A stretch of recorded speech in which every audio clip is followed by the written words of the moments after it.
Hey everyone, welcome to CSE preparation. And आज के video में हम देखने वाले हैं 12th क्लास की एनसीईआरटी नोट्स।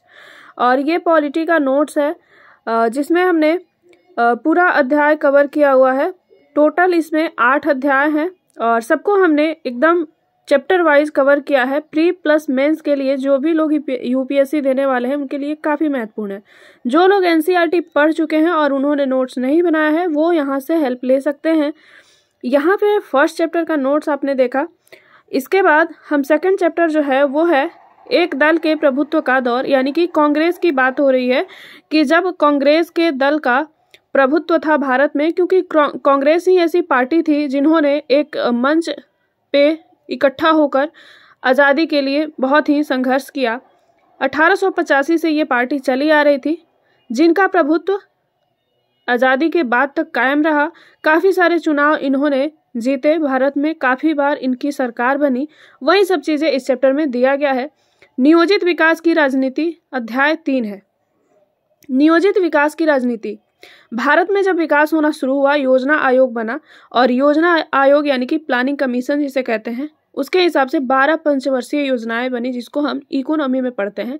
वहाँ पे उसका बस यहाँ पे हिस्ट्री दिया जा रहा है कि कैसे बनी थी।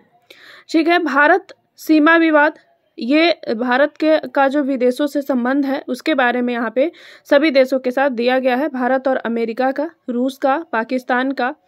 उसके बाद जैसे भारत और अमेरिका का संबंध है उसकी विशेषता क्या है और भारत और इजराइल का संबंध कैसा है। तो इस तरह से ये अध्याय 4 है। भारत का विदेशों के साथ संबंध, भारत और पाकिस्तान का संबंध कैसा है और युद्ध के जो भी युद्ध हुए हैं भारत और पाकिस्तान के, उसके कारण क्या रहे हैं। 1971 में बांग्लादेश की जो स्थिति थी उसके बारे में यहाँ पे है। फिर 1999 में कारगिल युद्ध हुआ। इंडिया और नेपाल का जो रिलेशन है उसके संघर्ष क्या है और सहयोग क्या है, इसके बारे में यहाँ पे है। और फिर है इंडिया और मालदीव का रिलेशन। इंडिया और मालदीव का रिलेशन कैसा है, इंडिया और परमाणु हथियार के बारे में कौन कौन सी संधियां हुई है और कैसे इंडिया ने परमाणु जो है बम को जो पोखरण में हुआ था उसको सफलतापूर्वक बनाया था। फिर यहाँ पे कांग्रेस प्रणाली, चुनौतियां और पुनर्स्थापना, ये है अध्याय 5। कांग्रेस की प्रणाली की चुनौतियां क्या थी और कैसे उसका फिर पुनर्स्थापना हुआ, क्योंकि बीच में कई सारी पार्टियों के उभरने के कारण कांग्रेस का प्रभुत्व थोड़ा कम हो गया था। तो फिर कैसे कांग्रेस की जो है कांग्रेस ने अपने आप को एकजुट किया। फिर है अध्याय 6 जिसमें है लोकतांत्रिक व्यवस्था का संकट, यानी कि ये जो लोकतांत्रिक व्यवस्था है भारत में उसमें कौन कौन सा संकट आया है अभी तक और आया। जैसे छात्र आंदोलन हुए, नक्सलवादी आंदोलन हुए, रेल हड़ताल हुआ और फिर न्यायपालिका से संघर्ष जो हुआ उसके बारे में यहाँ पे डिटेल में बताया गया है। ये सारे जो टॉपिक है मेंस में आपको काफ़ी हेल्प करेंगे, इसलिए एनसीईआरटी को बोला जाता है कि आप एनसीईआरटी को ज़रूर पढ़िए 6 से 12 तक। 6, 7, 8 में तो बहुत कम पेज हैं और काफ़ी शॉर्ट नोट्स आप उसका बना सकते हैं।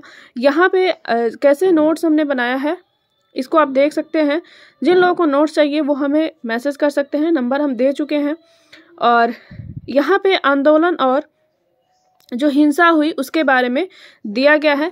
आंतरिक विवाद क्या थे और जम्मू कश्मीर की राजनीतिक घटनाएं क्या थी, काफ़ी डिटेल में दिया गया था एनसीईआरटी में, जिसको हमने हूबहू लिखा हुआ है ताकि आप भारत के अंदर भारत का जो पार्ट है जम्मू कश्मीर उसके बारे में आप अच्छे से जान सकें। क्योंकि जम्मू कश्मीर पहले राज्य हुआ करता था, अब जो है जम्मू कश्मीर केंद्र शासित प्रदेशों में बट गया है। एक लद्दाख है और एक जम्मू कश्मीर है, तो इसलिए हमने ज़्यादा डिटेल में उसको यहाँ पे कवर किया है। उसके बाद यहाँ पे फिर है जनता पार्टी के बारे में। अध्याय 7 जो है वो है क्षेत्रीय आकांक्षाएं। क्षेत्रीय आकांक्षाएं से यहाँ पे मतलब है कि भारत के अंदर जो क्षेत्रीय शक्तियाँ थी, यानी कि कुछ कुछ राज्यों को जो राजाओं ने अपने अधिकार में किया था वो आज़ाद रहना चाहते थे, या फिर जैसे जम्मू कश्मीर पाकिस्तान, कुछ लोग पाकिस्तान में मिलना चाहते थे क्योंकि वो जो है जम्मू कश्मीर में जनसंख्या जो थी मुस्लिमों की भी थी। तो इस तरह से क्या क्या वहाँ पे कठिनाइयों का सामना करना पड़ा उसके बारे में है। अलगाववादी आंदोलन हुए। जो पूर्वोत्तर भारत के राज्य हैं, जो पूर्वोत्तर राज्य कहलाते हैं, जैसे नागालैंड है, असम है, मणिपुर, मिजोरम, इनमें क्या क्या संघर्ष हुआ उसके बारे में है। असम जो है पूरे राज्यों को लिए हुए अकेले जो हुआ करता था असम, वो टूट के कई सारे राज्य बने पूर्वोत्तर के, छोटे छोटे, मणिपुर, मिजोरम, ये सब राज्य बने तो कैसे बने, और भारतीय यहाँ पे 8वां जो चैप्टर है यहाँ पे इसके बारे में है। तो गुजरात में जो दंगे हुए थे, गोधरा कांड हुआ था, उसके बारे में।